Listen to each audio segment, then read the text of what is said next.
영상 시청 전 구독과 좋아요는 저에게 큰 힘이 됩니다. 북부 전선을 가로지르는 산맥의 전기는 유독 차고 맹렬했다. 계절의 흐름과 무관하게 언제나 칼날 같은 바람이 능선을 핥히고 지나가는 땅. 그 척박하고 거친 땅을 굳건히 지키는 맹호부대의 위상은 부대의 이름만큼이나 맹렬했다. 그러나 부대의 명성을 지탱하는 것은 오직 전방을 향한 총구와 굳게 닫힌 철문만이 아니었다. 그 안에는 수십 년간 다져진 그들만의 질서와 보이지 않는 왕국이 존재했다. 새롭게 부임한 사단장, 육군 소장 서지혜가 탄 검은색 지휘 차량이 위병소를 통과할 때 대부분의 사병들은 그저 스쳐 지나가는 풍경의 일부로 여겼다. 또 한 명의 별이 오고 가는 것일 뿐, 이 거대한 톱니바퀴의 가장 작은 부품인 자신들의 일상에는 아무런 변화도 없을 것이라 믿었다. 하지만 간부들의 분위기는 사뭇 달랐다. 그들의 귓속에는 이미 신임 사단장에 대한 소문이 폭풍처럼 휘몰아치고 있었다. 서지혜. 육군사관학교를 수석으로 졸업하고 전후방의 핵심 요직을 모두 최연소로 거쳤으며 그 어떤 파격적인 인사에도 늘 이름이 오르내리던 인물. 갓 30 중반의 나이에 여군 최초로 전투사단장에 오른 살아있는 신화 그 자체였다. 그녀의 군 이력서는 한치의 오차도 없이 완벽하게 계산된 컴퓨터 프로그램처럼 빈틈이 없었다. 그러나 야전의 군인들에게 그 완벽함은 오히려 비현실적인 이질감으로 다가왔다. 책상에서 만들어진 전설이 과연 피와 땀, 흙먼지로 범벅된 이 야전의 생리를 이해할 수 있을까? 서지혜는 사단장실에 짐을 풀기도 전에 한 사람을 호출했다. 맹호부대 예하 최정예 부대로 이름난 백호연대의 연대장 황철규 대령이었다. 황철규. 그의 이름은 맹호부대 내에서 단순한 연대장의 직책을 넘어선 하나의 상징이자 권력이었다. 검게 그을린 피부와 굵은 주름이 깊게 팬 얼굴은 그가 평생을 야전에서 뒹굴었음을 증명했다. 맹호부대에서만 10수년을 복무하며 사단장이 4번 바뀌는 동안에도 그는 굳건히 백호연대를 지배했다.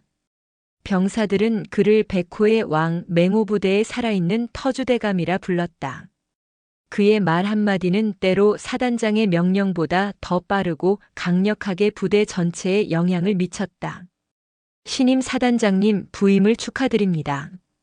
사단장실 문을 열고 들어선 황철규는 거수 경례조차 생략한 채 마치 제 집 안방에 들어서는 듯한 태도로 묵직한 소파에 몸을 묻었다. 그의 다부진 체격에 군복 어깨선이 터질 듯 팽팽했다. 서지혜는 창밖으로 펼쳐진 황량한 연병장을 등진 채 돌아서지 않고 나지막이 말했다. 황 대령, 자네가 이 부대의 실질적인 주인이라고 들었네. 목소리는 가늘었지만 그 안에 담긴 무게는 결코 가볍지 않았다. 황철규의 입가에 옅은 미소가 번졌다. 조롱과 연민이 뒤섞인 햇병아리 사령관을 대하는 노련한 야전 군인의 미소였다. 과찬이십니다, 사단장님. 그저 이 험한 곳에서 오래 버티다 보니 모르는 것보다는 아는 것이 조금 더 많아졌을 뿐입니다. 책에서 배우는 전략과 지도 위에서 그리는 화살표만으로는 알 수 없는 것들이 있지 않겠습니까? 그는 책과 지도라는 단어에 힘을 주며 서지혜의 완벽한 이력서를 교묘하게 깎아내렸다. 서지혜는 천천히 몸을 돌려 황철규를 마주했다. 화장기 없는 맨 얼굴에 질끈 묶은 머리, 그녀의 외모 어디에서도 여군이라는 특별함을 찾아볼 수 없었다. 오직 서슬 퍼런 군인의 눈빛만이 형형하게 빛나고 있었다. 그렇겠지. 자네가 말하는 아는 것들이란 규정과 원칙을 무시하고 일을 처리하는 요령, 혹은 자네 사람들을 챙기는 방법 같은 것들을 의미하는 건가? 하하. 너무 삭막하게 말씀하시는군요. 이곳은 최전방입니다, 사단장님. 모든 것을 규정과 원칙대로만 처리하다간 얼어 죽거나 굶어 죽기 십상입니다.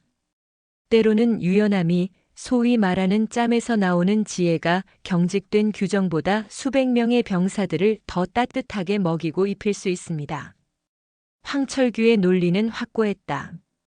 그는 자신의 행동을 부하들을 위한 어쩔 수 없는 선택이자 험난한 군 생활에 대한 정당한 보상이라 여기고 있었다.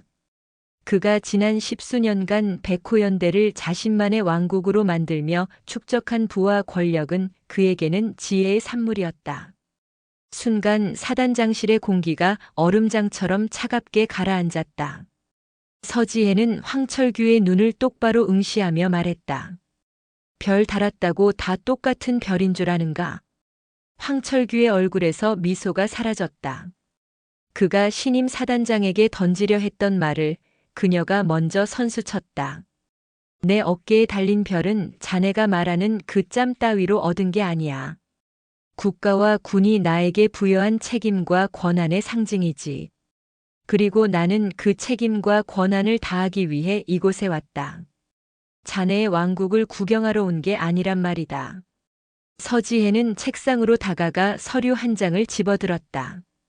오늘부로 백호연대의 모든 보급, 유류, 건설 관련 서류 원본을 사단장실로 이관하도록. 앞으로 모든 결제는 내가 직접 한다. 사소한 못 하나까지도 내 허락 없이는 연대 밖으로 나갈 수 없어. 황철규의 굵은 목에 힘줄이 솟아올랐다. 이것은 단순한 업무 지시가 아니었다. 자신의 왕국을 향한 정면 도전이자 명백한 선전포고였다. 그의 수십 년 야전 경험이 경고하고 있었다. 눈앞의 이 젊은 여성은 그가 지금까지 상대해왔던 적당히 타협하고 물러났던 그 어떤 사단장과도 종족이 다른 존재라는 것을. 사단장님, 연대의 행정까지 직접 챙기시는 것은 월권일 뿐만 아니라 업무의 효율성을 심각하게 저해하는 일입니다. 저를 그리고 백호연대의 시스템을 믿지 못하시는 겁니까? 믿음은 규정과 원칙이 바로 선 곳에서 싹 트는 법. 나는 시스템을 믿지 못하는 게 아니라 시스템 위에 군림하려는 왕을 믿지 않는 것뿐이다. 서지혜의 마지막 말은 비수처럼 황철규의 가슴에 박혔다. 그는 자리에서 일어나 경례도 없이 굳은 얼굴로 사단장실을 나섰다. 문이 닫히자 서지혜는 길게 숨을 내쉬었다. 창밖으로 어둠이 내리기 시작한 연병장은 고요했지만 그녀는 알고 있었다. 오늘 밤 맹호부대 전체가 보이지 않는 거대한 폭풍의 눈으로 빨려 들어가기 시작했다는 것을. 그녀의 싸움은 이제 막 시작되었다. 그리고 그 첫 상대는 북쪽의 적이 아닌 바로 부대 내부에 가장 깊고 단단하게 뿌리내린 왕이었다. 황철규가 나간 후 사단장실은 다시 짙은 침묵에 잠겼다. 서지혜는 의자에 앉지 않았다. 그녀는 거대한 작전 지도처럼 보이는 맹호부대 전체 편제표 앞에 서서 백호연대를 가리키는 부분을 날카로운 눈으로 응시했다. 그녀의 머릿속은 이미 전쟁터였다. 황철규라는 견고한 요새를 무너뜨리기 위한 최적의 공격로를 탐색하는 쉴 틈 없는 시뮬레이션이 펼쳐지고 있었다. 그녀는 감으로 움직이는 지휘관이 아니었다. 철저한 데이터 분석과 논리적인 추론을 통해 가장 확실한 승리의 길을 찾아내는 전략가였다. 그녀가 백호연대의 모든 서류를 이관하라고 명령한 것은 그 요새의 가장 약한 부분, 혹은 가장 추악한 비밀이 숨겨진 곳이 바로 그 기록 안에 있다고 확신했기 때문이다. 며칠 뒤 사단장실은 거대한 서류 창고로 변했다. 수십 개의 상자에 담긴 백호연대의 지난 몇 년간의 보급, 회계, 건설 관련 서류들이 산더미처럼 쌓였다. 부관은 질겁하며 전문 행정 장교들에게 검토를 맡기자고 건의했지만 서지혜는 단호하게 고개를 저었다. 이건 다른 사람 손에 맡길 수 없는 일이야. 독사의 혀는 독사를 다뤄본 사람만이 구분할 수 있는 법이지. 그날부터 서지혜의 밤은 기록과의 전쟁으로 채워졌다. 그녀는 잠을 줄여가며 수만 장에 달하는 서류를 한 장 한 장 직접 넘겼다. 숫자와 활자로 가득한 종이들은 언뜻 보기엔 완벽했다. 모든 숫자는 아귀가 딱딱 맞아떨어졌고 결제란에는 정해진 책임자들의 도장이 선명하게 찍혀 있었다. 황철규는 보통 내기가 아니었다. 그는 누구도 쉽게 알아차리지 못할 만큼 교묘하고 치밀한 방법으로 자신만의 시스템을 구축해 놓았다. 서지혜는 돋보기로 그림을 살피듯 서류의 숲을 헤쳐나갔다. 그러다 그녀의 눈이 한 지점에서 멈췄다. 반복되는 패턴. 특히 동계 훈련 물자 보급 목록과 노후시설 보수 공사 내역에서 이상한 점이 발견되었다. 매년 비슷한 시기에 거의 동일한 품목들이 긴급 보충 또는 긴급 보수라는 명목으로 청구되고 있었다. 예를 들어 특정 모델의 야전 발전기 부품은 3개월마다 교체되었고 연대 막사 뒤편의 낡은 보일러는 한 해에 4번이나 핵심 부품 교체 공사를 했다. 서류상으로는 전혀 문제가 없었다. 하지만 서지혜의 야전 경험은 그것이 불가능에 가깝다는 것을 말해주고 있었다. 군용 장비는 혹독한 환경을 견디도록 설계된다. 그렇게 잦은 교체와 수리는 상식 밖의 일이었다. 그것은 마치 밑 빠진 독에 물을 붓는 것과 같았다. 독이 깨진 게 아니야. 누군가 의도적으로 구멍을 뚫고 있는 거지. 그녀는 혼잣말을 내뱉으며 관련 서류들을 따로 분류하기 시작했다. 모든 긴급 보수 공사는 백호건설이라는 단 하나의 업체가 독점적으로 수주했다. 서지혜는 즉시 정보 참모를 통해 해당 업체의 배경을 조사하도록 지시했다. 며칠 후 돌아온 보고는 그녀의 예상을 벗어나지 않았다.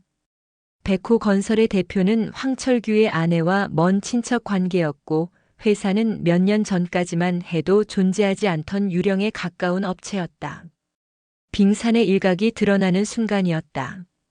황철규는 서류상으로 멀쩡한 부품과 자재를 노후 또는 고장으로 처리하여 불출하고 실제로는 외부로 빼돌려 치장 창고에 쌓아두거나 민간에 팔아넘겼을 것이다.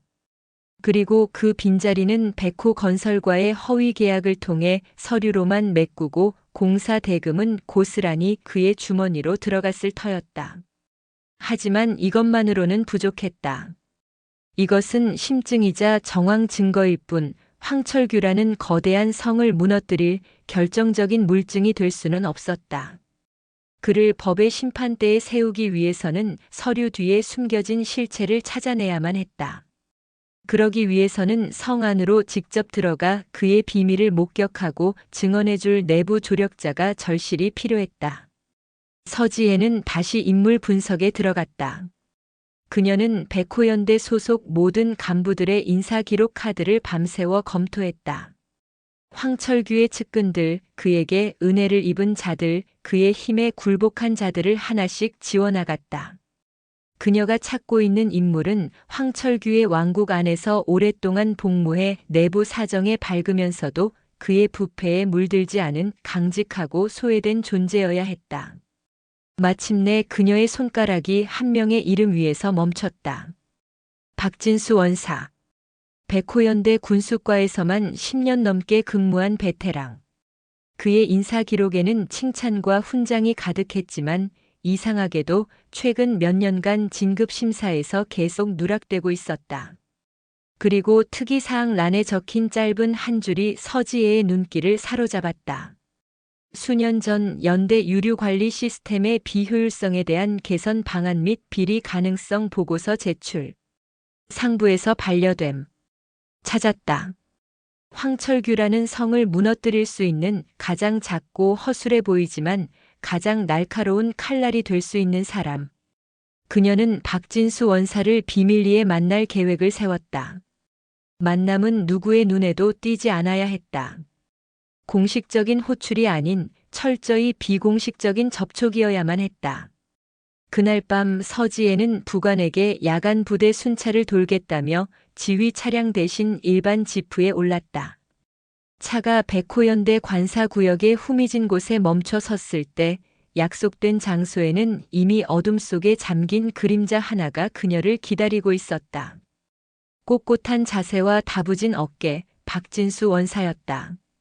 그는 서지혜의 등장에 놀라면서도 흔들림 없는 눈빛으로 그녀를 맞이했다. 사단장님께서 어인일로 이 누추한 곳까지. 박원사, 자네가 몇 년 전에 올렸던 보고서 직접 읽어봤네.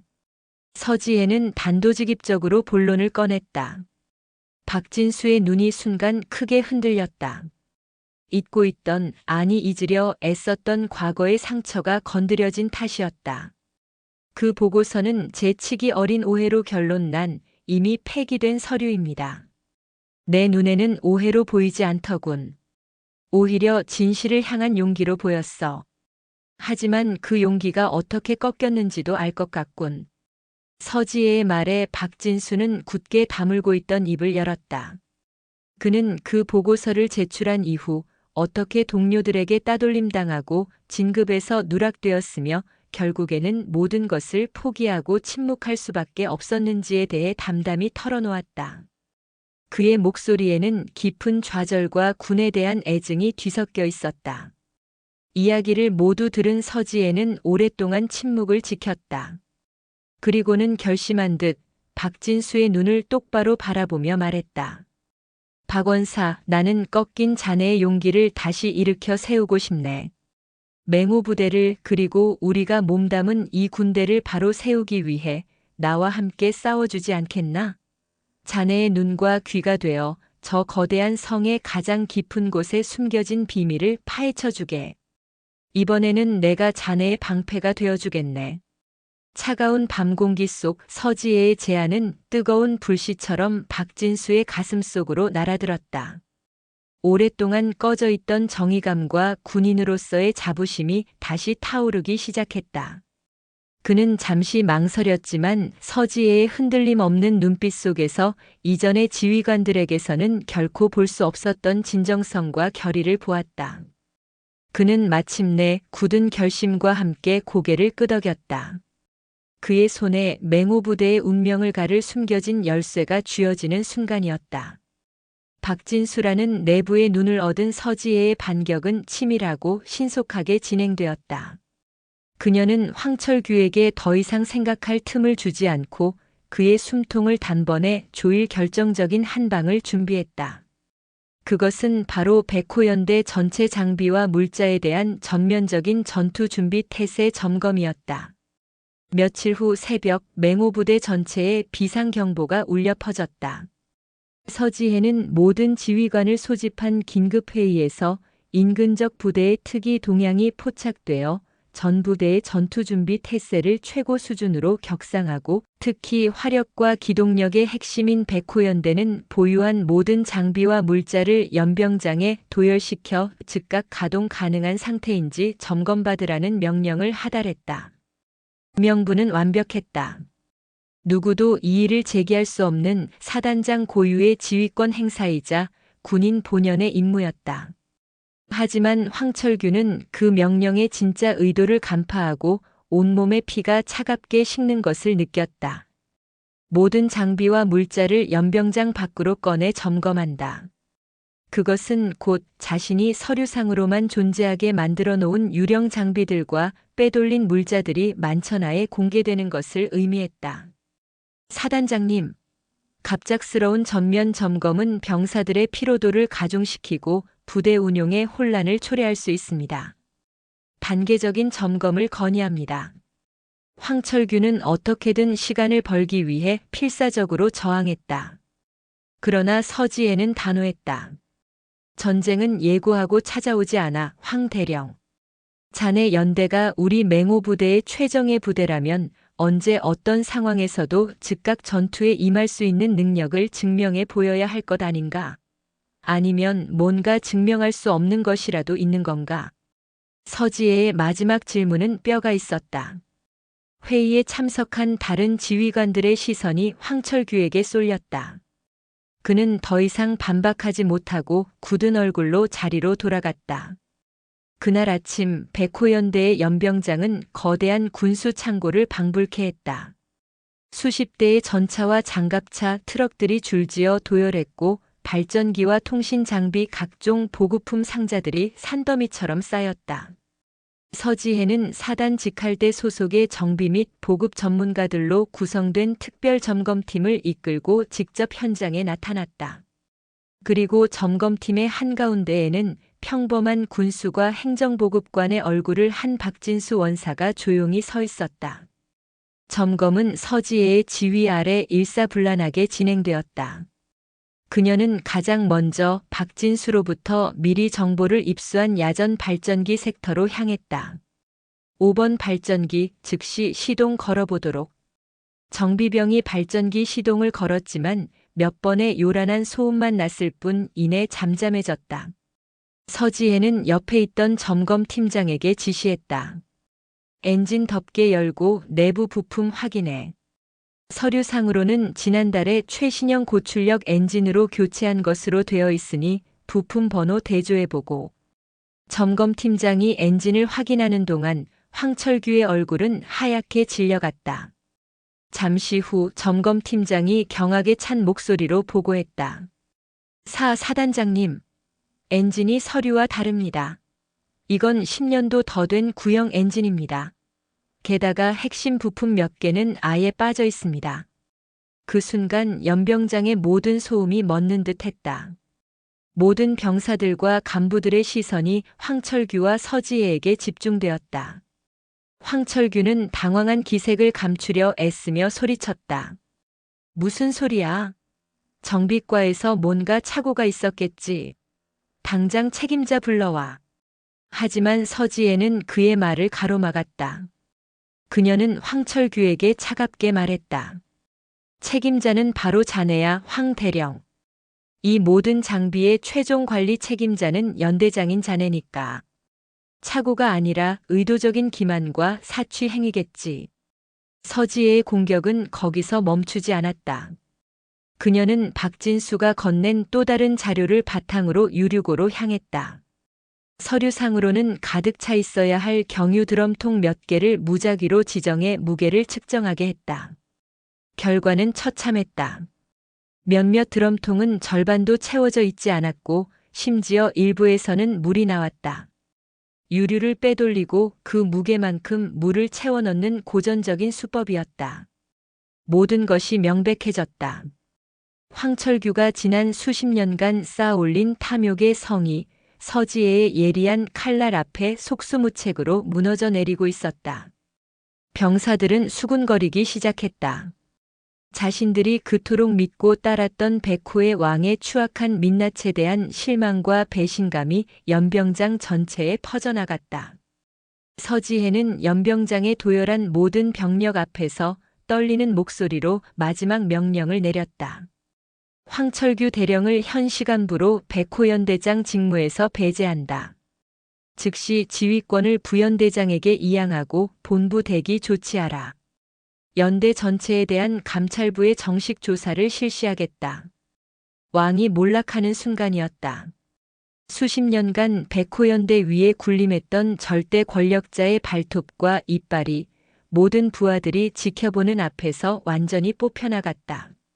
황철규는 아무 말도 하지 못했다.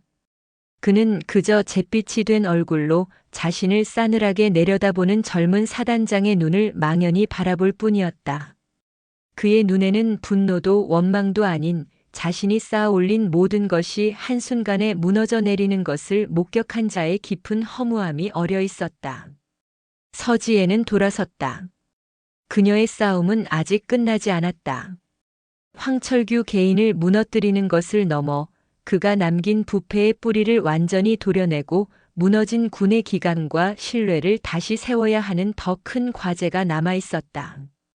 그녀는 연병장을 가로질러 걸어가며 새롭게 태어날 맹호부대의 미래를 그리고 있었다. 그러나 그녀는 알지 못했다. 발톱을 뽑힌 늙은 호랑이가 마지막 남은 독을 품고 어떤 반격을 준비하게 될지를. 진짜 전쟁은 이제부터 시작이었다. 왕의 몰락은 왕국의 끝이 아니었다. 오히려 그것은 왕국을 지탱해온 어둡고 끈끈한 거미줄의 실체를 드러내는 시작에 불과했다. 직무에서 배제되고 본부 대기 조치를 받은 황철규는 자신의 관사에서 단 한 발자국도 나가지 않았다. 그러나 그의 영향력은 그림자처럼 부대 곳곳으로 스며들며 보이지 않는 반격을 조용히 그러나 지독하게 계시하고 있었다. 그가 수십 년간 뿌리내린 인맥은 단순한 상하관계나 동료애가 아니었다. 그것은 공동의 이익과 침묵의 약속으로 얽힌 배신이 곧 공멸을 의미하는 견고한 카르텔이었다. 사단 감찰부의 조사가 시작되자 거미줄이 일제히 요동치기 시작했다. 조사의 첫 번째 벽은 침묵이었다. 황철규의 비리에 직간접적으로 연루된 간부들은 입을 맞춘 듯 모르쇠로 일관했다. 장부상의 허점을 추궁하면 오래전 일이라 기억나지 않는다. 실무자의 행정착오인 것 같다는 대답만 앵무새처럼 반복했다. 연병장에서 명백히 드러났던 장비 결함조차 최근 갑작스럽게 발생한 문제라거나 정비 예산 부족으로 인한 어쩔 수 없는 노후화라는 변명으로 포장되었다. 서지혜는 이 모든 상황을 보고받으며 자신이 상대하는 것이 황철규 개인이 아님을 뼈저리게 느끼고 있었다. 그녀는 거대한 부패의 시스템, 그 시스템에 기생하며 살아가는 수많은 조직원들과 싸우고 있었다. 진짜 반격은 다른 곳에서 훨씬 더 교활한 방식으로 시작되었다. 부대 내에 흉흉한 소문이 돌기 시작했다. 처음에는 병사들의 식사 시간이나 휴식 시간에 간부들이 무심코 던지는 한두 마디 말에서 시작되었다. 새 사단장님, 너무 빡빡해서 큰일이야. 저러다 병사들 먼저 잡겠다. 육사 수석이라고 하더니 역시 야전은 하나도 모르는구먼. 서류만 가지고 사람을 잡으려고 하니. 소문은 시간이 흐를수록 살이 붙고 교묘하게 변질되었다. 서지의 사단장이 자신의 라인을 심기 위해 십수년간 부대를 지켜온 황철규 대령을 무리하게 찍어내고 있다. 는 이야기가 돌았다. 심지어 그녀가 과거 다른 부대에서도 비슷한 방식으로 자신의 앞길을 막는 선배들을 숙청했다는 출처불명의 악의적인 이야기까지 공공연하게 퍼져나갔다. 급기야 그녀의 사생활을 겨냥한 가장 저열한 방식의 인신공격까지 시작되었다. 젊은 여자가 그 나이에 별을 단 게 정상적인 방법이겠냐, 뒤를 봐주는 엄청난 끈이 있다더라 와 같은 음해성 발언들이 술자리 농담처럼 오갔고 이는 서지혜의 리더십에 치명적인 흠집을 냈다. 병사들은 그녀의 명령을 따르면서도 그 뒤에서 의심과 불신의 눈초리를 보내기 시작했다. 그녀가 이룬 모든 성취는 여성이라는 꼬리표 아래 왜곡되고 폄하되었다. 서지혜는 고립되고 있었다. 그녀를 지지하는 듯 보였던 다른 연대장들이나 참모들조차 서서히 거리를 두기 시작했다. 황철규의 거미줄이 어디까지 뻗어 있는지 알 수 없는 상황에서 섣불리 그녀의 편에 섰다가 어떤 불이익을 당할지 모른다는 계산적인 공포가 부대 전체를 잠식했다. 사단장실은 거대한 성 안의 외딴섬이 되어가고 있었다. 가장 직접적인 위협은 박진수 원사에게 향했다. 그는 하루아침에 부대 내의 배신자로 낙인 찍혔다. 동료들은 그를 노골적으로 피했고 식당에서 마주쳐도 눈길 한 번 주지 않았다. 그의 책상에는 누가 놓아두었는지 모를 죽은 쥐가 놓여 있기도 했고 퇴근길에는 정체불명의 차량이 그의 차를 위협적으로 뒤쫓는 일도 벌어졌다. 협박은 그의 가족에게까지 미쳤다. 그의 아내가 운영하는 작은 식당에 갑자기 위생 단속이 들이닥쳐 영업 정지를 통보했고 학교에 다니는 아이들은 내 아빠가 동료를 팔아먹은 밀고래라는 놀림에 시달려야 했다. 황철규는 직접 손에 피를 묻히지 않고도 자신이 구축해 놓은 시스템을 이용해 박진수의 일상을 완벽하게 파괴하고 있었다. 박진수는 무너지기 직전이었다. 그는 밤늦게 서지혜의 관사를 찾아왔다. 그의 어깨는 무겁게 축 처져 있었고 강직했던 눈빛은 불안과 공포로 흔들리고 있었다. 사단장님, 제가 틀렸던 것 같습니다. 저 하나 희생해서 바꿀 수 있는 세상이 아니었습니다. 제 가족들까지 위험에 빠뜨릴 수는 없습니다. 그의 목소리는 절망으로 가득 차 있었다. 서지혜는 아무 말 없이 그에게 따뜻한 차를 건넸다. 그녀의 마음 역시 천근만근 무거웠다. 자신의 방패가 되어주겠다는 약속을 지키지 못한 것에 대한 미안함과 이토록 비열한 방식으로 상대를 공격하는 황철규에 대한 분노가 들끓었다. 미안하네, 박원사. 내가 너무 안일했어. 자네와 자네 가족은 내가 반드시 지키겠네. 그러니 조금만 더 버텨주게. 서지혜는 즉시 헌병대에 박진수와 그 가족에 대한 24시간 신변 보호를 요청했다. 그리고 그날 밤 그녀는 결단을 내렸다. 이 싸움은 더 이상 사단 내부의 감찰만으로는 끝낼 수 없다는 것을. 거미줄의 중심에 있는 거미를 잡기 위해서는 이 부패한 생태계 자체를 뒤흔들 더 강력한 외부의 힘이 필요했다. 그녀의 시선은 사단 지휘부를 넘어 더 높은 곳을 향하고 있었다. 군단 그리고 육군 본부. 하지만 그곳 역시 황철규의 거미줄이 닿아 있지 않으리란 보장이 없었다. 오히려 더 굵고 질긴 인맥들이 얽혀 있을지도 모른다. 그녀는 이제 외로운 싸움을 넘어 자신의 군인으로서의 모든 것을 걸어야 하는 거대한 도박을 준비해야만 했다. 창밖의 어둠은 그 어느 때보다 깊고 차가웠다. 그녀는 그 어둠 속에서 희미하게 빛나는 단 하나의 별을 찾고 있었다. 자신과 뜻을 함께 해줄 부러지지 않는 강철의 의지를 가진 또 다른 별을. 압박은 예상보다 더 빠르고 거세게 위에서부터 내려왔다. 맹호부대의 상급 부대인 군단의 사령관이 직접 서지혜에게 전화를 걸어왔다. 군단장은 황철규와 육사 동기이자 오랜 막역지우로 알려진 인물이었다. 그는 노련한 정치 군인다운 부드러운 말투 속에 칼날 같은 경고를 숨겨 전했다. 서 장군, 부임 초부터 의욕이 넘치는 건 보기 좋지만 너무 서두르면 탈이 나기 마련이야. 부대 안정보다 더 중요한 건 없어. 황 대령권은 사단 차원에서 조용히 마무리하고 군의 명예를 지키는 선에서 매듭 짓는 게 어떻겠나? 괜히 긁어부스럼 만들 필요 없지 않나. 군의 명예라는 말은 위선이었고 부대 안정이라는 말은 교묘한 협박이었다. 서지혜는 전화기를 내려놓으며 입술을 깨물었다. 이제 군단조차 황철규의 방패막이가 되어주고 있음이 명백해졌다. 거미줄은 그녀의 상상 이상으로 거대하고 튼튼했다. 이대로라면 그녀의 조사는 흐지부지 종결되고 자신은 부대 화합을 저해한 지휘관이라는 오명을 쓴 채 좌천될 것이 불보듯 뻔했다. 그날 밤 서지혜는 관사 서재 깊숙한 곳에서 낡은 앨범 하나를 꺼내 들었다. 앨범에는 군복을 입은 아버지의 사진들이 가득했다. 그녀의 아버지 역시 별을 단 장군이었지만 타협을 모르는 강직한 성품 탓에 군내 주류 세력에 밉보여 진급의 문턱에서 번번이 좌절하다 결국 쓸쓸하게 군복을 벗어야 했다.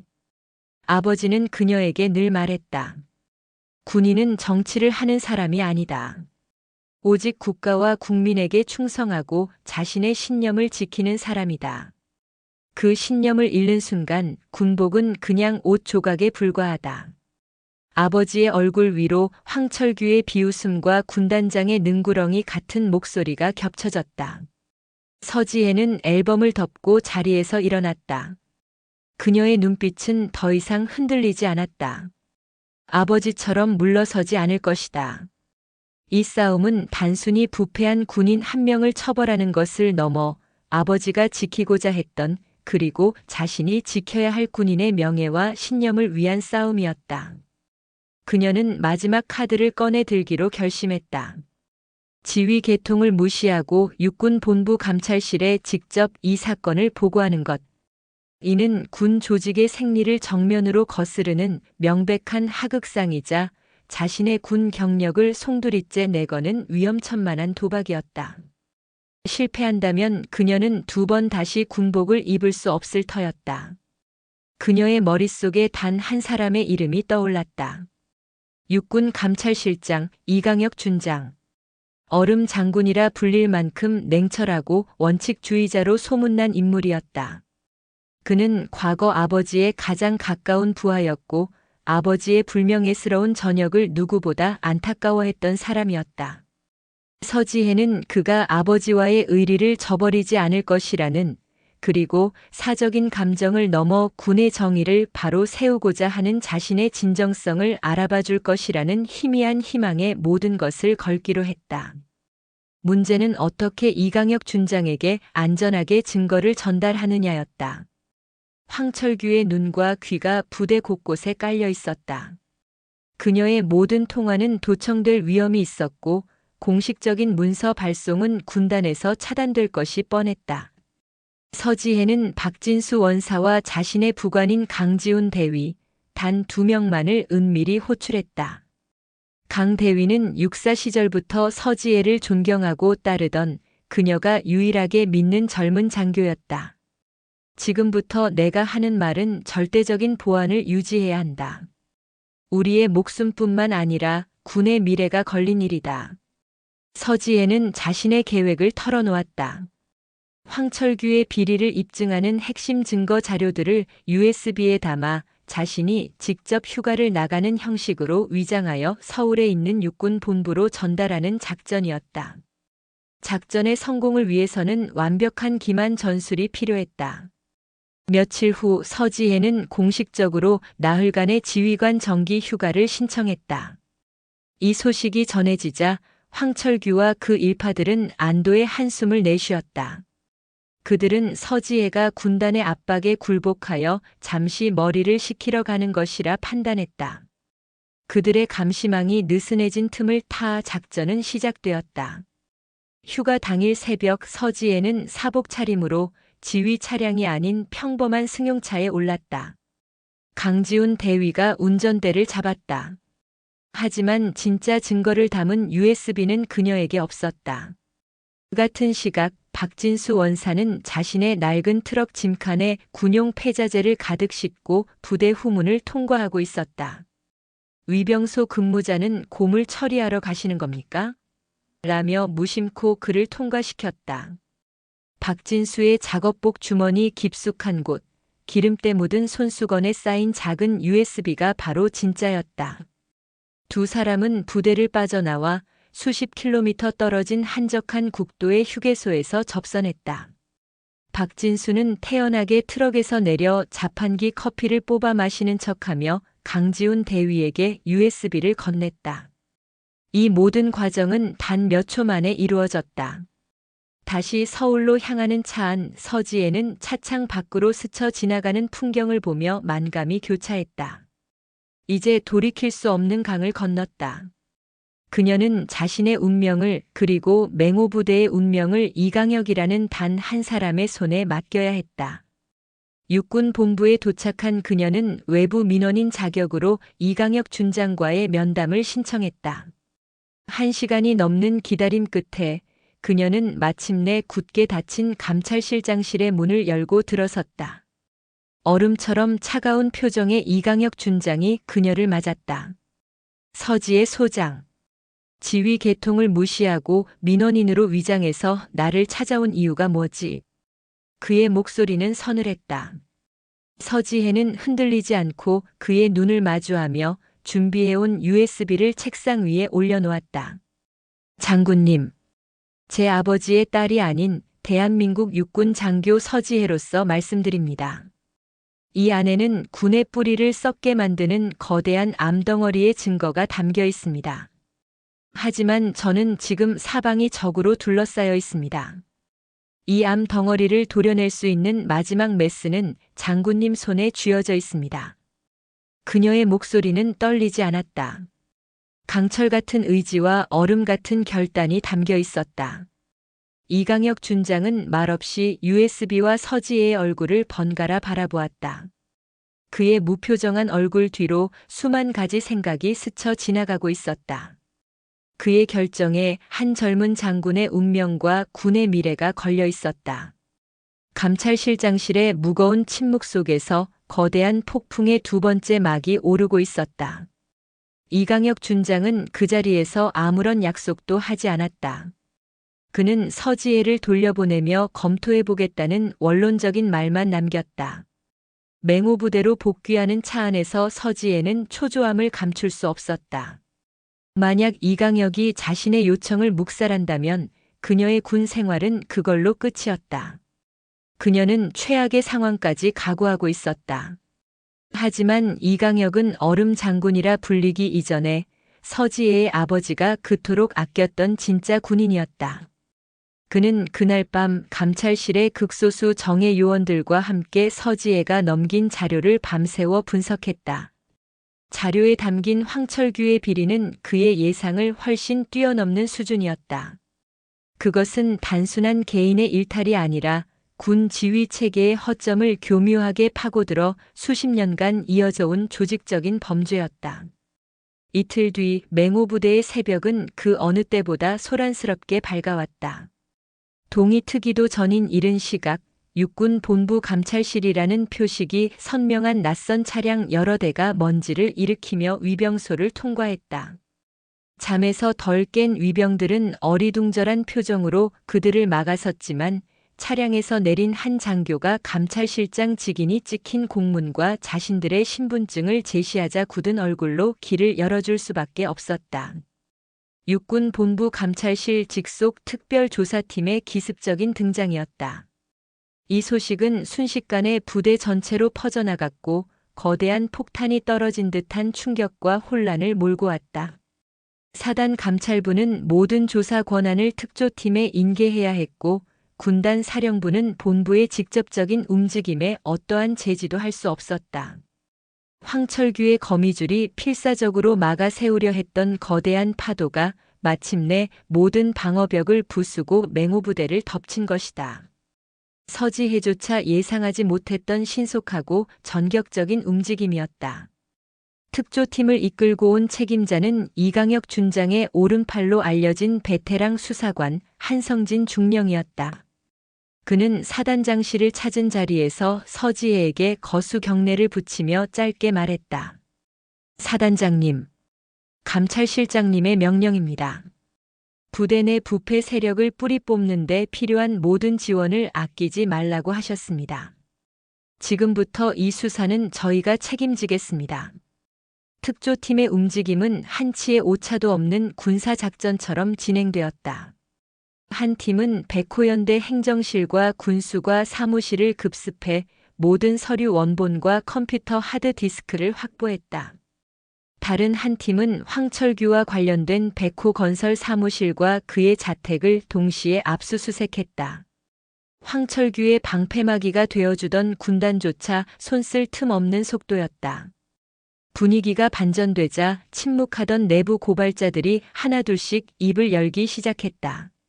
황철규의 권력이 무너지고 육군 본부가 직접 칼을 빼들었다는 사실은 그들에게 용기를 주었다. 그동안 황철규의 협박과 회유에 못 이겨 거짓 진술을 했던 이들은 특조팀 조사실에서 모든 것을 털어놓았다. 수사는 급물살을 탔다. 황철규가 유류와 군수 물자를 빼돌려 거래했던 민간업자의 비밀 장부가 발견되었고 그의 아내와 천안 명의로 된 차명 계좌에서 수억 원에 달하는 검은 돈의 흐름이 포착되었다. 그가 쌓아올린 부패의 성은 예상보다 훨씬 거대하고 추악했다. 그는 보급품 횡령을 넘어 부대 시설 공사비를 부풀려 뒷돈을 챙기고 심지어 부사관들의 진급을 대가로 금품을 수수하기까지 했다. 결정적인 증거는 가장 약한 고리에서 터져나왔다. 특조팀은 황철규의 지시로 유류고의 장부를 조작해온 한 젊은 하사를 집중적으로 신문했다. 그는 어린 아들이 희귀병을 앓고 있어 막대한 병원비가 필요한 상황이었고 황철규는 그 약점을 이용해 그를 범죄에 가담시켰다. 서지혜는 직접 그 하사를 만났다. 그녀는 그를 질책하는 대신 군복을 입은 선배로서 그리고 한 아이의 미래를 걱정하는 어른으로서 진심으로 그를 설득했다. 자네의 잘못이 가볍지는 않네. 하지만 언제까지나 범죄의 하수인으로 살면서 아들에게 부끄러운 아버지가 될 텐가. 지금이라도 용기를 내게. 자네의 진실한 고백이 썩어빠진 군을 살리고 자네 자신도 살리는 유일한 길일세. 아이의 치료는 군과 국가가 책임질 수 있도록 내가 힘써보겠네. 결국 하사는 눈물을 쏟으며 모든 것을 자백했다. 그리고 황철규가 증거인멸을 지시하는 내용이 담긴 녹음 파일까지 특조팀에 제출했다. 그것이 황철규의 숨통을 끊어놓은 결정타였다. 그날 오후 육군 본부 헌병대 수사관들이 황철규의 관사로 들이닥쳤다. 모든 것이 끝났음을 직감한 황철규는 아무런 저항도 하지 않았다. 그는 자신의 서재에서 묵묵히 헌병들이 제시하는 구속영장을 바라보았다. 한때 맹호부대를 호령했던 백호의 왕은 그렇게 초라한 모습으로 수갑을 찬 채 연행되었다. 그의 시대가 완벽하게 끝나는 순간이었다. 서지혜는 자신의 집무실 창가에 서서 연병장을 가로질러 멀어지는 헌병대 차량을 말없이 지켜보았다. 길고 힘든 싸움이었다. 그녀는 마침내 거대한 암덩어리 하나를 도려내는 데 성공했다. 그러나 그녀의 표정은 마냥 밝지만은 않았다. 창밖으로 떠오르는 새벽의 태양을 바라보며 그녀는 이것이 끝이 아니라 새로운 시작임을 직감하고 있었다. 이번 사건으로 드러난 군의 어두운 그림자는 그녀에게 더 무거운 책임감과 사명감을 안겨주었다. 진짜 개혁은 이제부터 시작이었다. 황철규가 수갑을 찬 채 맹호부대를 떠난 지 2달의 시간이 흘렀다. 그동안 부대는 거대한 폭풍이 핥히고 지나간 자리를 수습하며 위태로운 평온을 유지하고 있었다.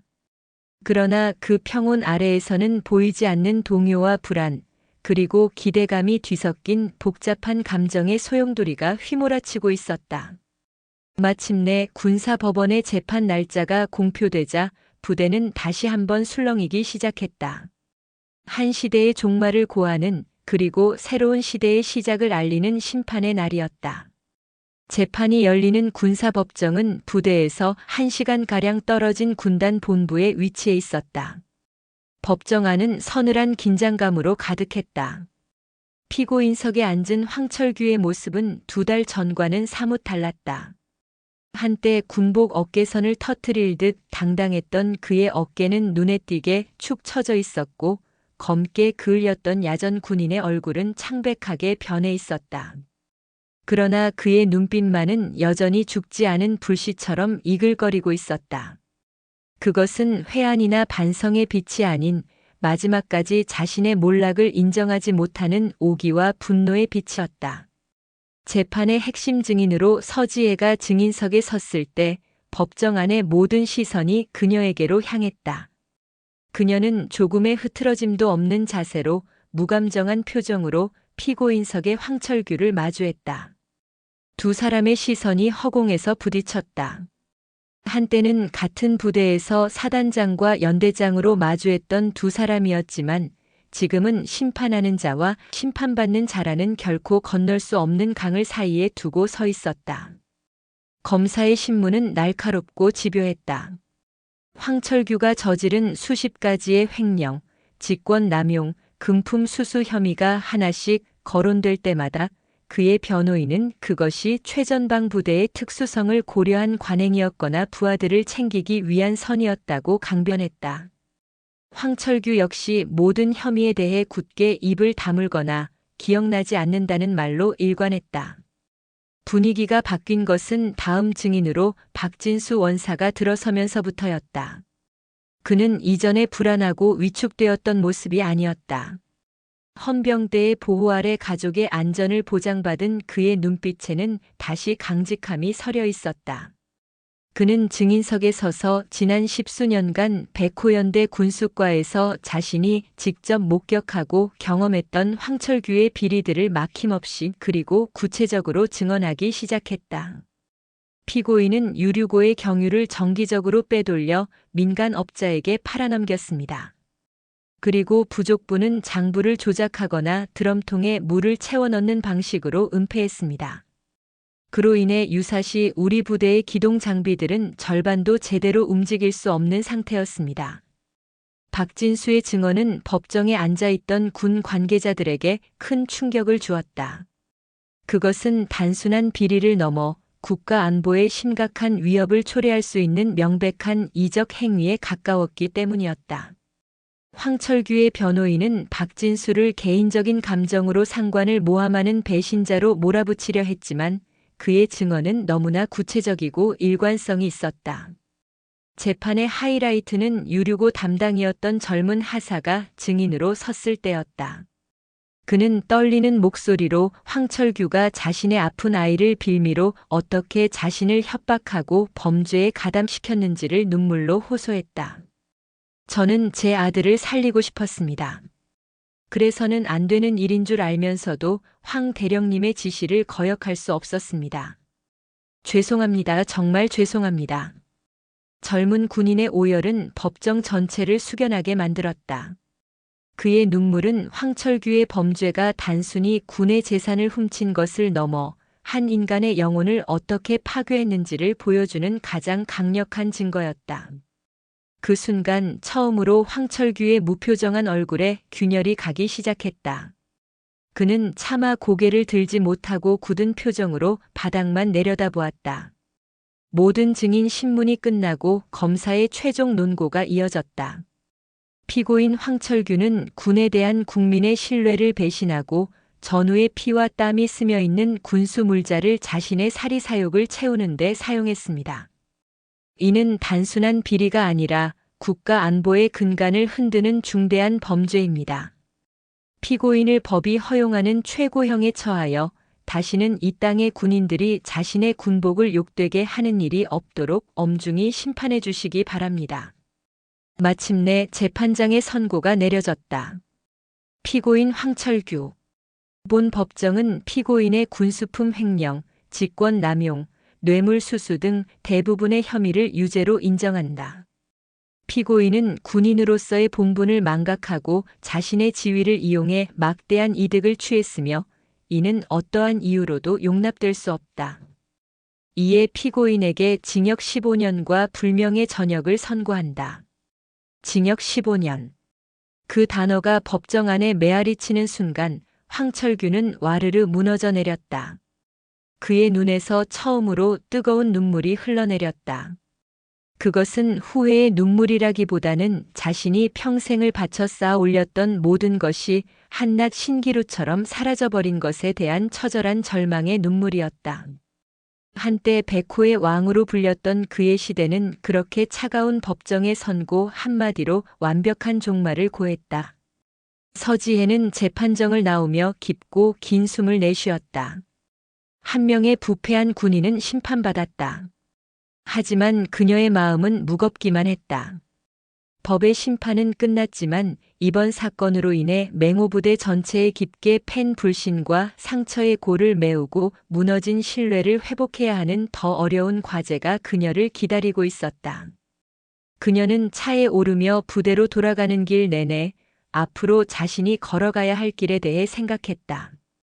그 길은 폐허 위에 새로운 도시를 건설하는 것만큼이나 고되고 험난한 길이 될 것이었다. 법의 심판이 끝나자 맹호부대는 거대한 외과 수술을 마친 환자처럼 깊은 후유증에 시달렸다. 부패의 종양은 제거되었지만 그 자리에는 불신과 냉소 그리고 변화에 대한 막연한 두려움이라는 흉터가 남았다. 병사들은 간부들을 의심했고 간부들은 서로의 눈치를 살폈다. 황철규와 연루되어 징계를 받거나 조사를 받은 이들이 남긴 공백은 부대 곳곳에 구멍을 만들었다. 서지혜가 마주한 현실은 승리의 기쁨을 누릴 틈도 없이 당장 무너져가는 댐을 온몸으로 막아야 하는 위기 상황이었다. 그녀의 개혁은 처벌과 단죄에서 시작되지 않았다. 오히려 용서와 기회에서 시작되었다. 그녀는 황철규 사건에 연루되었으나 비교적 죄가 가볍고 깊이 반성하는 기미를 보인 간부들을 사단장실로 불렀다. 그들은 또 다른 징계를 각오하며 굳은 얼굴로 그녀 앞에 섰다. 자네들이 저지른 과오가 가볍지는 않다. 하지만 나는 자네들의 군 생활을 여기서 끝내고 싶지 않다. 서지혜의 첫마디는 예상 밖이었다. 나는 자네들에게 마지막 기회를 주려고 한다. 앞으로 자네들의 모든 행동과 성과로 오늘 내가 내린 결정이 틀리지 않았음을 증명해 보여라. 단 한 번이라도 더 군복을 더럽히는 일이 생긴다면 그때는 나 역시 자네들을 용서하지 않을 것이다. 그녀는 그들을 가장 힘든 보직, 병사들과 가장 가까이에서 땀 흘려야 하는 훈련 교관이나 격오지 소초장 같은 자리로 발령냈다. 그것은 좌천이 아닌 초심으로 돌아가 군인으로서의 명예를 회복할 기회를 준 그녀만의 방식이었다. 처음에는 반신반의하던 그들은 서지혜가 어떤 정치적 계산 없이 오직 부대의 미래를 위해 자신들을 믿어준다는 진심을 깨닫고 점차 변화하기 시작했다. 서지혜의 두 번째 개혁은 소통이었다. 그녀는 권위의 상징이었던 사단장실의 문턱을 스스로 낮췄다. 매주 수요일을 사병과의 대화의 날로 지정하고 계급장을 뗀 채 병사 식당에서 병사들과 함께 식사하며 그들의 고충을 직접 들었다. 처음에는 어색해하며 멀리서 지켜보기만 하던 병사들도 그녀가 건성으로 듣는 척하는 것이 아니라 낡은 전투와 문제부터 여자친구와의 고민 상담까지 진심으로 귀 기울여준다는 것을 알게 되자 점차 마음의 문을 열기 시작했다. 낡고 비효율적인 보고 체계도 완전히 뜯어고쳤다. 그녀는 모든 지휘관 회의에서 불필요한 형식과 의전을 없애고 오직 실질적인 문제 해결에만 집중하도록 했다. 또한 내부 고발 시스템을 익명으로 활성화하여 누구든 부당한 일을 겪거나 비리를 목격했을 때 불이익에 대한 두려움 없이 직접 사단장에게 보고할 수 있는 통로를 만들었다. 물론 그녀의 개혁에 대한 저항도 만만치 않았다. 오랜 기간 황철규의 방식에 익숙해져 있던 일부 원로 간부들은 그녀의 변화를 못마땅해하며 뒤에서 비아냥거렸다. 전투 준비는 안 하고 병사들 비위나 맞추고 있다거나 여자 지휘관이라 그런지 역시 부대가 감성적으로 변한다는 식의 음해가 끊이지 않았다. 개혁의 성과는 예상치 못한 곳에서 나타났다. 장마철 집중호우로 부대 인근의 강이 범람 위기에 처했을 때였다. 과거 같았으면 보고와 지시를 기다리다 골든타임을 놓쳤을 상황. 하지만 서지혜가 새로 구축한 신속보고 체계와 현장 지휘관에게 전폭적인 재량권을 부여한 그녀의 지휘 방침 덕분에 해당 지역의 대대장은 즉시 자체 판단으로 병력을 투입해 제방을 보강하고 인근 마을 주민들을 대피시킬 수 있었다. 그녀 역시 보고를 받자마자 가장 먼저 현장으로 달려왔다. 비가 쏟아지는 흙탕물 속에서 직접 모래주머니를 나르며 병사들과 함께 땀 흘리는 그녀의 모습은 그 어떤 훈시나 연설보다도 더 강력한 메시지를 전달했다. 사단장은 책상 뒤에 앉아 명령만 하는 사람이 아니라 가장 위험한 곳에 가장 먼저 나타나 우리와 함께하는 전우라는 믿음. 그날 밤 단 한 명의 인명 피해 없이 위기를 극복한 후 흑투성이가 된 병사들이 자발적으로 그녀를 향해 경례를 붙였을 때 맹호부대에는 비로소 새로운 희망의 씨앗이 싹트고 있음을 모두가 느낄 수 있었다. 그녀의 곁에는 든든한 조력자들이 있었다. 박진수 원사는 군수 시스템 전체를 투명하게 개혁하는데 핵심적인 역할을 했고 강지훈 대위소령 진급는 그녀의 의도를 가장 정확하게 파악하고 실행하는 유능한 참모가 되어주었다. 공석이 된 백호연대장 자리에는 황철규와는 정반대의 성품을 가진 원리원칙을 중시하는 젊고 유능한 중령이 임명되어 부대에 새로운 활기를 불어넣었다. 폐허는 조금씩 복구되고 있었다. 불신의 겨울이 지나고 신뢰의 봄이 오고 있었다. 하지만 서지혜는 알고 있었다. 진정한 시험은 아직 오지 않았다는 것을. 그녀와 새롭게 태어나는 맹호부대는 머지않아 훨씬 더 거대한 폭풍우와 마주해야 할 운명이라는 것을. 맹호부대의 변화는 군 전체에 조용한 파문을 일으켰다. 서지혜의 개혁 사례는 지휘관의 리더십이 부대를 어떻게 바꿀 수 있는가에 대한 모범 답안처럼 회자되었다. 그러나 빛이 강하면 그림자도 짙어지는 법. 그녀의 성공은 군 내부에 보이지 않는 적들을 자극하는 계기가 되었다. 새로운 위협은 황철규를 비호했던 옛 군단장, 지금은 합참의 핵심 보직으로 영전한 권력의 실세로부터 시작되었다. 그는 서지혜 때문에 자신의 군 경력에 씻을 수 없는 오점을 남겼다고 생각했고 공공연하게 그녀를 군 조직의 화합을 깨는 위험한 인물이라고 비난하고 다녔다. 그는 직접적인 방법으로는 이미 본부의 신임을 얻은 서지혜를 공격할 수 없다는 것을 알고 있었다. 대신 그는 더 교활하고 음험한 방식으로 그녀의 발목을 잡을 기회를 노리고 있었다. 그 기회는 호국 합동 전술 훈련이라는 이름으로 찾아왔다. 매년 군 전체에서 가장 우수한 전투부대를 가리는 군의 가장 큰 연례 훈련이었다. 올해 훈련의 총괄 책임자는 공교롭게도 바로 그 옛 군단장이었다. 그는 훈련 계획을 수립하면서 맹호부대에게 사실상 불가능에 가까운 임무를 부여했다. 맹호부대는 훈련에서 가상 적군 대항군 역할을 맡게 되었는데 방어 임무가 아닌 공격 임무가 주어졌다. 그것도 아군 주력 부대의 3분의 1도 안 되는 병력과 장비만으로 험준한 산악 지형에 구축된 막강한 방어선을 뚫고 목표 지점을 점령하라는 것이었다. 군사 전술의 기본 상식으로 본다면 명백한 자살 공격이나 다름없는 작전이었다. 훈련 계획을 전달받은 맹호부대의 참모들은 경악을 금치 못했다. 사단장님, 이것은 훈련이 아니라 그냥 저희를 제물로 바치겠다는 의도입니다. 병력과 화력의 절대적인 열세를 극복하고 산악 방어선을 돌파하는 것은 불가능합니다. 모두가 불가능하다고 말하며 고개를 저었지만 서지혜의 생각은 달랐다. 그녀는 거대한 작전지도 앞에 서서 마치 체스판을 내려다보는 그랜드 마스터처럼 날카로운 눈으로 지형과 병력 배치를 훑어보았다. 그녀의 입가에 희미한 미소가 번졌다. 불가능하다고?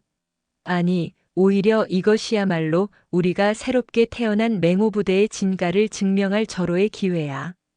그녀는 이 불리한 전장이 기존의 낡은 사고방식과 관료주의에 젖은 군에게는 보이지 않는 허점을 품고 있음을 간파했다. 적아군 주력 부대는 자신들의 압도적인 전력을 믿고 전공법으로 나올 것이 분명했다. 그렇다면 승리의 열쇠는 단 하나, 그들의 예상을 완벽하게 뛰어넘는 창의적이고 변칙적인 전술에 있었다. 그날부터 맹호부대는 실전을 방불케 하는 혹독한 훈련에 돌입했다. 서지혜는 직접 훈련을 지휘하며 기존의 모든 교리를 파괴하는 새로운 전술을 병사들에게 주입했다. 그녀는 대규모 정규군처럼 움직이는 대신 소규모 특수부대처럼 유기적으로 움직이는 분산 마이너스 집중 전술을 연마시켰다. 낮에는 철저히 은폐하고 밤의 어둠을 틈타 적의 가장 약한 고리를 기습적으로 타격하고 빠지는 게릴라 전술이었다. 그녀는 또한 박진수 원사와 함께 그동안 부패의 상징이었던 군수 시스템을 역으로 활용할 기막힌 아이디어를 떠올렸다. 그들은 훈련에 사용될 보급 물품 목록에 실제로는 존재하지 않는 신형 교란 장비와 특수 위장막 같은 가상의 장비들을 포함시켜 허위로 보고했다. 이는 적의 정보망에 혼란을 주기 위한 고도의 심리전이었다. 훈련이 시작되기 며칠 전 맹호부대에는 또 다른 위기가 닥쳤다. 훈련 지역에 갑작스러운 기상 악화 예보가 내려진 것이다. 훈련 기간 내내 폭우와 짙은 안개가 예상된다는 소식에 참모들은 다시 한번 절망했다. 최첨단 장비의 지원도 부족한 마당에 시야까지 확보되지 않는 악천후는 열세인 맹호부대에게 절대적으로 불리한 조건이었다. 이건 하늘도 우리 편이 아니라는 뜻입니다. 훈련 연기를 건의해야 합니다. 모두가 낙담하고 있을 때 서지혜는 오히려 기상 상황판을 보며 결의에 찬 눈빛으로 말했다. 아니, 하늘은 우리에게 최고의 무기를 선물해 준 거야. 그녀는 이 악천후가 적의 첨단 감시 장비와 공중 지원을 무력화시키고 자신들의 게릴라 전술의 효과를 극대화해 줄 완벽한 신의 장막이 되어 줄 것임을 직감했다. 훈련 개시 전날 밤 서지혜는 마지막 작전 회의를 위해 모든 지휘관을 소집했다. 지도 위에 붉은 펜으로 기상천외한 공격 루트를 그려 보이며 그녀가 마지막으로 말했다. 모두가 불가능하다고 말하는 길에 우리의 유일한 승리의 길이 있다. 우리는 이번 훈련에서 단순히 이기는 것이 아니라 그들의 상식을 파괴하고 전설을 만들 것이다. 이제 사냥을 시작한다. 그녀의 목소리는 폭풍 전야의 고요함처럼 차분했지만 그 안에는 거대한 폭풍을 일으킬 강철 같은 자신감이 담겨 있었다. 밖에서는 거센 비바람이 몰아치기 시작했다. 새롭게 태어난 맹호부대, 그리고 그들을 시험대에 올린 보이지 않는 적과의 피할 수 없는 전쟁이 마침내 그 서막을 올리고 있었다. 훈련 개시를 알리는 공포탄 소리는 칠흑 같은 어둠과 미친 듯이 울부짖는 비바람 소리에 맥없이 삼켜졌다. 거대한 산 전체가 통째로 흔들리는 듯한 폭풍우 속에서 훈련의 시작은 그저 자연의 분노 앞에 선한 점 미약한 신호에 불과했다. 아군 주력 부대의 지휘 통제실은 최첨단 장비들이 뿜어내는 푸른 빛으로 대낮처럼 밝았지만 그곳을 채운 공기는 자신감과 약간의 조소가 뒤섞여 있었다. 훈련 총괄 책임자인 옛 군단장은 거대한 스크린에 표시된 기상 상황도를 보며 혀를 찼다. 하늘도 저 애송이 편이 아니로군. 저런 날씨에 제대로 움직일 수나 있겠나? 맹수도 비를 피하는 법인데 하물며 갓 태어난 호랑이야 오죽하겠나. 그의 참모들 역시 동조하며 웃었다. 그들의 작전 계획은 단순하고 명확했다. 압도적인 화력과 병력으로 맹호 부대가 예상되는 공격 루트를 완전히 봉쇄하고 첨단 감시 장비로 그들의 움직임을 족족 포착해 포위 섬멸하는 것. 이런 악천후는 오히려 맹호 부대의 발을 묶어 저항 한번 제대로 못 해보고 훈련이 끝나게 만들 터였다.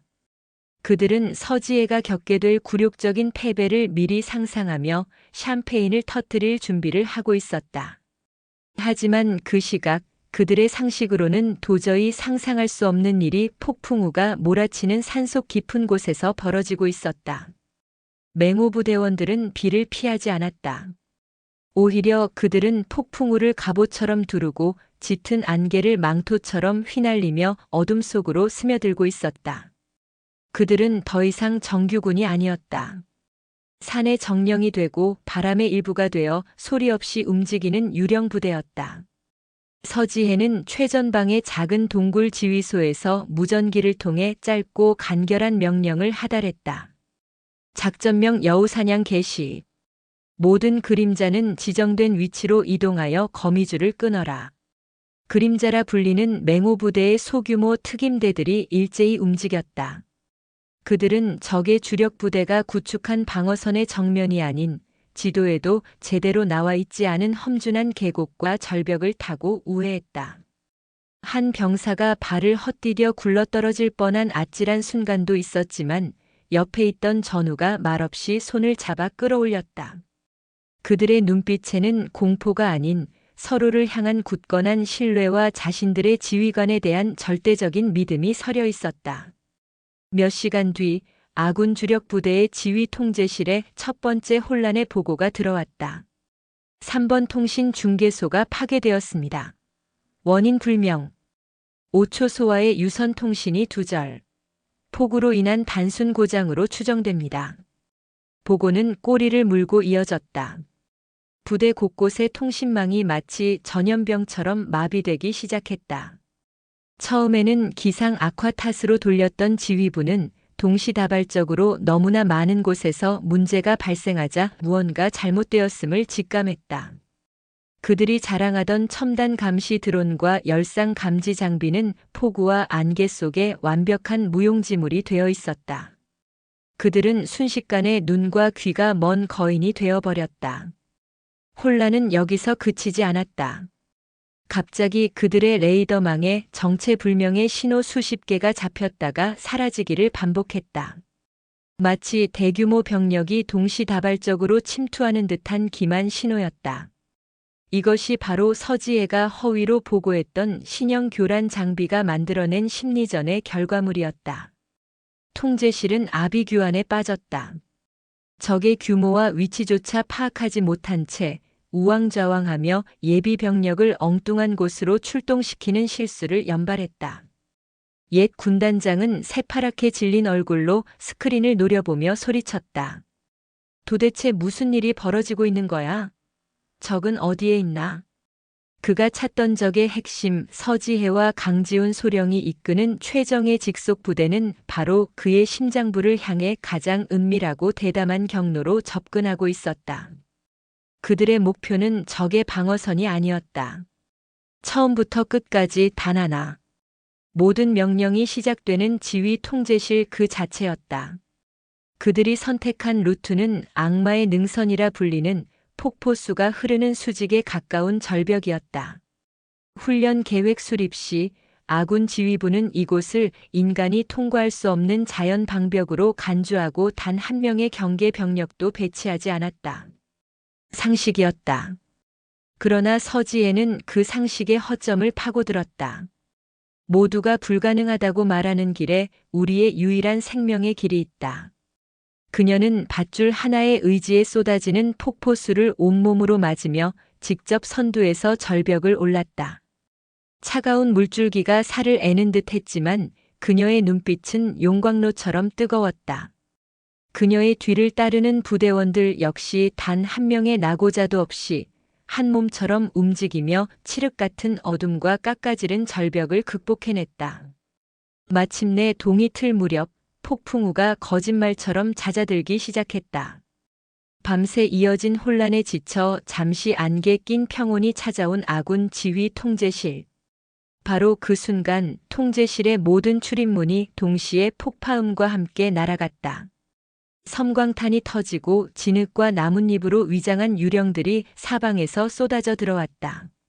상황을 파악하는 데는 10초도 걸리지 않았다. 지휘부 요원들은 책상 밑으로 몸을 숨기기 바빴고 호위를 맡았던 헌병들은 제대로 총 한 번 쏴보지 못하고 제압당했다. 모든 소란이 멎었을 때 흠뻑 젖은 전투복 차림의 서지혜가 지휘 통제실 중앙으로 성큼성큼 걸어 들어왔다. 그녀는 망연자실한 표정으로 자신을 바라보는 옛 군단장 앞에 서서 그의 이마에 훈련용 시뮬레이션 총구를 겨누었다. 사냥은 끝났습니다. 차가운 그녀의 한마디는 훈련의 종료를 알리는 공식적인 선언이었다. 불과 3분의 1의 병력으로 역대 최악의 기상 조건 속에서 대항군이 주력 부대의 지휘부를 완벽하게 점령한 초유의 사태.